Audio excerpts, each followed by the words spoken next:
Good morning વિદ્યાર્થી મિત્રો, good afternoon, good evening. શું કે બધા મજામાં? હા, શું છે તમે પણ બાકી ખરા હો, હંમેશા મજામાં પૂછતા હોય. હવે આની એક બહુ મસ્ત મનોવૈજ્ઞાનિક અસર છે. હા, આપણે 12મામાં સાયકોલોજી ભણશું ત્યારે તો સમજાવીશ, પણ અત્યારે આપણે એમાં બહુ ઊંડા નથી ઉતરતા. આ જો સુપ્રીમ કોર્ટનો કંઈક ચુકાદો આવ્યો છે. હા, હશે જે હોય તે આપણે આપણે તો આપણામાં ધ્યાન દઈ. આપણે સામાજિક પ્રક્રિયાની ચર્ચા કરતા હતા, એની વ્યાખ્યાઓ આપણે છેલ્લે જોઈ હતી, અને છેલ્લે મેં તમને એ પણ કીધું હતું કે આપણે સામાજિક ક્રિયાવાળો મુદ્દો પછીના વિડીયોમાં જોશું. તો જોઈએ શું કહે છે. પાઠ 4, વિષય સમાજશાસ્ત્ર, ધોરણ 11માં સામાજિક ક્રિયા.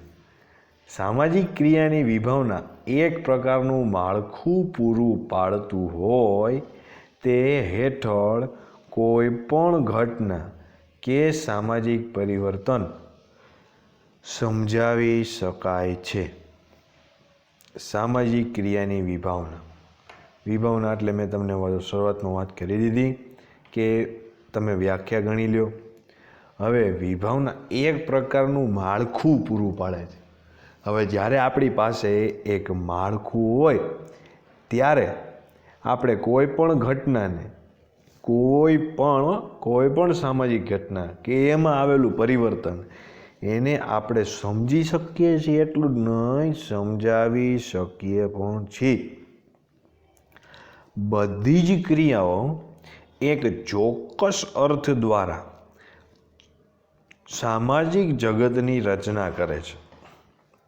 જો દરેક ક્રિયાનો ચોક્કસ અર્થ એવું કીધું, અને એના દ્વારા સામાજિક જગતની રચના કરે છે.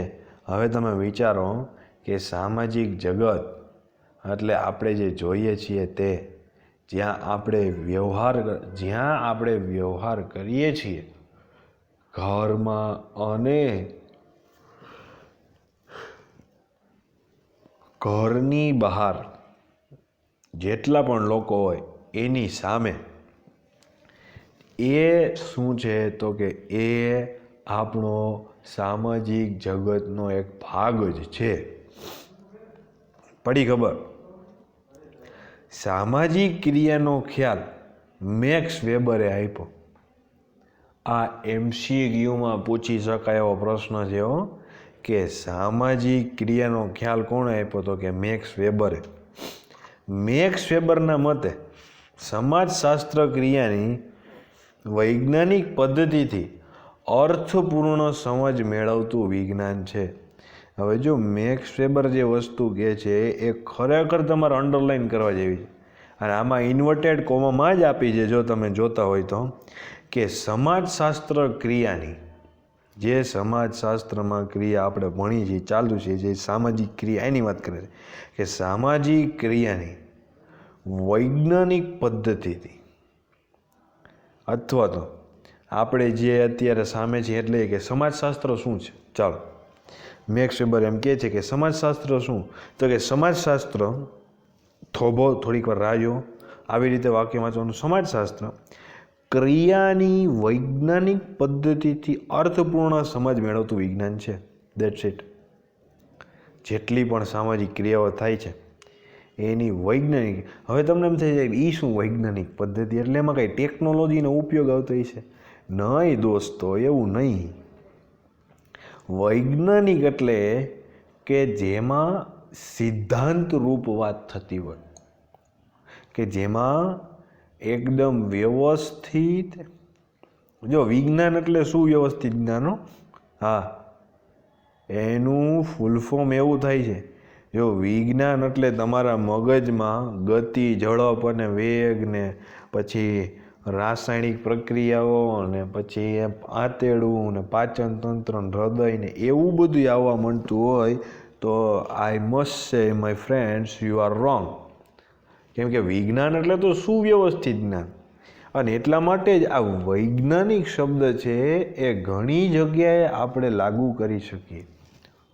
હું તમને, જો તમે માનો કે એક કાવ્ય રચ્યું છે અને એ બરાબર છંદમાં રચાયેલું નથી, તો એમ કહી શકું કે આ વૈજ્ઞાનિક પદ્ધતિથી ખોટું છે, ભાવવાહી પદ્ધતિથી સાચું છે. મતલબ કે આમાં ભાવ બહુ સરસ છે, તમે કહેવાનો જે પ્રયત્ન કર્યો છે એ ભાવ બહુ સરસ છે, પણ વૈજ્ઞાનિક પદ્ધતિથી, દેટ મીન્સ કે છંદની રીતે એ ખોટું છે. પડે છે ખબર? તો હવે આગળ વધું કે મેક્સ વેબરના મતે સમાજશાસ્ત્ર ક્રિયાની વૈજ્ઞાનિક પદ્ધતિથી શું કરે છે? ચકાસણી કરે છે. અને ચકાસણી કરીને એની પાસે શું આવે છે? તો કે અર્થપૂર્ણ સમજ આવે છે. ખાલી સમજ નહીં કે જેમાં કોઈ ચોક્કસ અર્થ છે, જે અર્થને તમે શબ્દમાં પણ ઢાળી શકો, વિભાવના આપી શકો. એટલા માટે કીધું કે અર્થપૂર્ણ સમજ મેળવતું વિજ્ઞાન છે. તેના મતે વ્યક્તિની અર્થપૂર્ણ ક્રિયા જે અન્ય વ્યક્તિની અસરમાં થઈ હોય તે સામાજિક ક્રિયા છે. હજી આગળ વધારે છે કે હવે તેના મતે બીજી વસ્તુ શું છે કે વ્યક્તિની અર્થપૂર્ણ ક્રિયા જે બીજી વ્યક્તિની અસરમાં થઈ હોય એ સામાજિક ક્રિયા છે. દાખલા તરીકે આપણે એકદમ મહાન ઉદાહરણ લઈએ, બે મહાન વ્યક્તિઓનું ઉદાહરણ લઈએ છીએ એટલે મહાન ઉદાહરણ કહેવાય કે સરદાર વલ્લભભાઈ પટેલ એ એકદમ બહુ પ્રખ્યાત વકીલ હતા, એના જમાનામાં ખૂબ સારી કમાણી કરતા પણ હતા.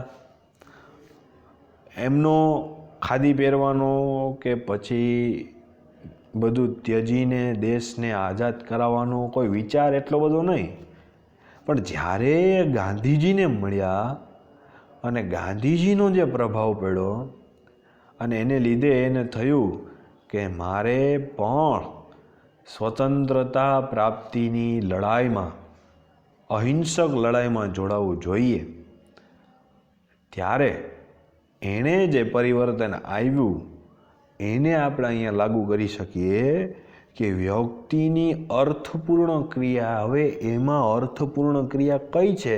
તો કે સરદાર સાહેબનો હેતુ એકદમ ક્લિયર અને ચોખ્ખો હતો કે એને દેશને ગમે તે ભોગે આઝાદ કરાવવો છે. અહીંયા અર્થપૂર્ણ ક્રિયા બની અને એની સાથે ગાંધીજીના સિદ્ધાંતો છે એને અનુસરીને આપણે દેશને આઝાદ કરાવશું. વધારે અર્થ ક્લિયર છે, ચોખ્ખો છે, સ્પષ્ટ છે, કંઈ કન્ફ્યુઝન નથી. જે અન્ય વ્યક્તિની અસરમાં થઈ હોય, હવે ગાંધીજીની અસરના લીધે આ ક્રિયા બનીને, તો એ સામાજિક પ્રક્રિયા છે. હવે સરદાર સાહેબ જોડાયા, ગાંધીજી તો હતા જ, હવે આ બંનેની અસર એવી થઈ કે કેટલા લોકો, હજારો લાખો લોકો સત્ય અને અહિંસાની લડાઈમાં જોડાયા. આવડી મોટી પરિવર્તનની એક જ્વાળા ઊભી થઈ. મિત્રો, આને સામાજિક ક્રિયા કહી શકીએ. આગળ વધી, માનવીની સામાજિક ક્રિયા દ્વારા જ સમાજમાં કાર્યાન્વિત રહે છે. મતલબ કે માણસ છે એ સમાજમાં સતત કંઈ ક્રિયા ચાલતી હોવી જોઈએ, એના દ્વારા જ સમાજ કાર્યાન્વિત રહે, નકર તો સમાજનું પતન થઈ જાય.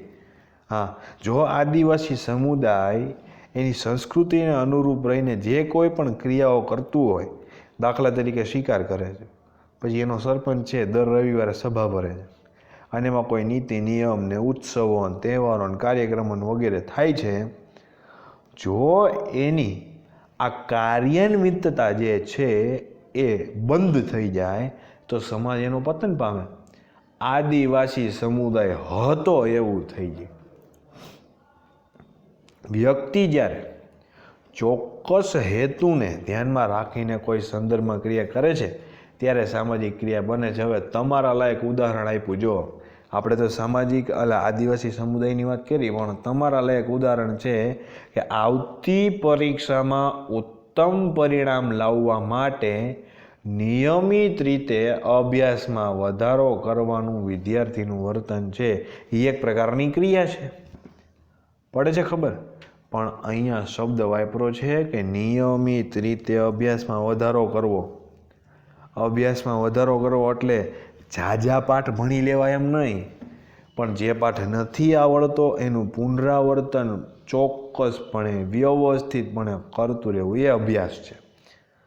ન આવડતું શીખી લેવું એ અભ્યાસ છે. અભ્યાસ એટલે શું? અભ્યાસક્રમ જાજો ચાલ્યો એ નહીં, નહીં, નહીં. તમે ભૂલ કરો છો. બરાબર.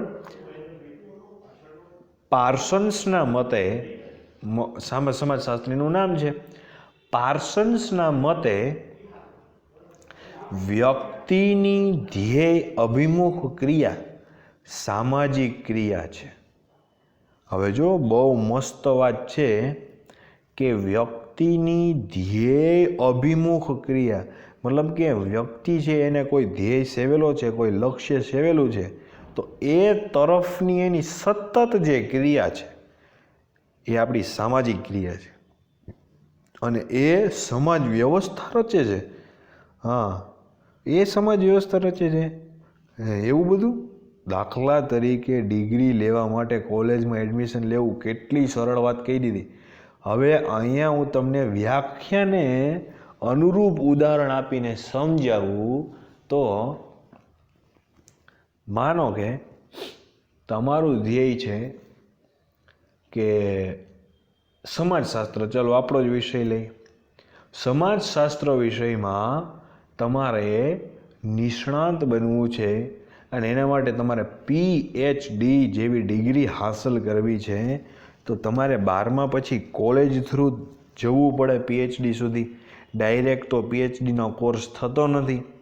તમારું આવડું મોટું ધ્યેય છે, લક્ષ્ય છે, સમાજશાસ્ત્રમાં કંઈક સંશોધન કરવાનું લક્ષ્ય છે. આ ધ્યેયને સિદ્ધ કરવા માટે તમે 12મા ધોરણ પછી જ મુખ્ય વિષય સમાજ ભણી અને PhD સુધી પહોંચશો અને સારું સંશોધન કરશો, તો તમારું આવડું મોટું ધ્યેય છે. તો હવે બનશે એવું કે તમારું ધ્યેય તરફ તમારી ક્રિયા છે કે તમારે નક્કી છે કે કોલેજ કરવી, આ કરવું, તે કરવું, એટલે તમે એ તરફ અભિમુખ છો, પૂરેપૂરા એની સામું જોઈને બેઠા છો, તાકીને બેઠા છો. આ એક સામાજિક ક્રિયાનો ભાગ છે અને આને લીધે એક સમાજ વ્યવસ્થા ઊભી થાય છે કે પહેલાં સ્કૂલ 12મા ધોરણ સુધી હોય, એ પૂરું થાય પછી કોલેજ હોય જેને બેચલર કહે. હવે બેચલર પૂરું થઈ જાય પછી પણ જો ભણવું હોય તો એને માસ્ટર કહે. એના પછી જો આગળ વધવું હોય પછીના સ્ટેપમાં, પછી તમે માસ્ટર થઈ જાય પછી તમે PhD કરી શકો અને એમાં તમારું કંઈક સંશોધન થાય. તો આ એક સમાજ વ્યવસ્થા રચે છે. ટૂંકમાં સામાજિક ક્રિયા એટલે બીજાથી પ્રભાવિત હોય, જેમ આપણે વાત કરી. પ્રતિભાવ રૂપે હોય, તમે કોઈના પ્રતિભાવ મેળવા કે આ સારું છે, ફલાણું સારું છે, અને તમે કામ કરવા લાગ્યા. ક્રિયાના સંદર્ભમાં હોય કે તમારે કંઈક નક્કી જ છે કે આ કામ કરવું છે, એના માટે તમે કાર્યાન્વિત થયા છો, તમારા અમલીકરણમાં આવ્યા છો. અર્થપૂર્ણ હોય, જેમ મેં વાત કરી એમ કે બહુ સરસ અર્થપૂર્ણ હોય કે દેશને આઝાદ કરાવવો છે વગેરે વગેરે, અને બીજી વ્યક્તિ કે વ્યક્તિઓના સંદર્ભમાં હોય, તેમજ ક્રિયા કરનાર વ્યક્તિએ તેને અર્થ આપ્યો હોય. આ દરેક સામાજિક ક્રિયા છે. તો અહીંયા સામાજિક ક્રિયા એટલે શું એવું પૂછે જનરલી. આમાંથી 1-2 વાક્યના પ્રશ્નો નીકળી શકે, 1-2 વાક્યમાં ઉત્તર આપો અથવા તો MCQ, તો તમને હવે આવડી જવું જોઈએ.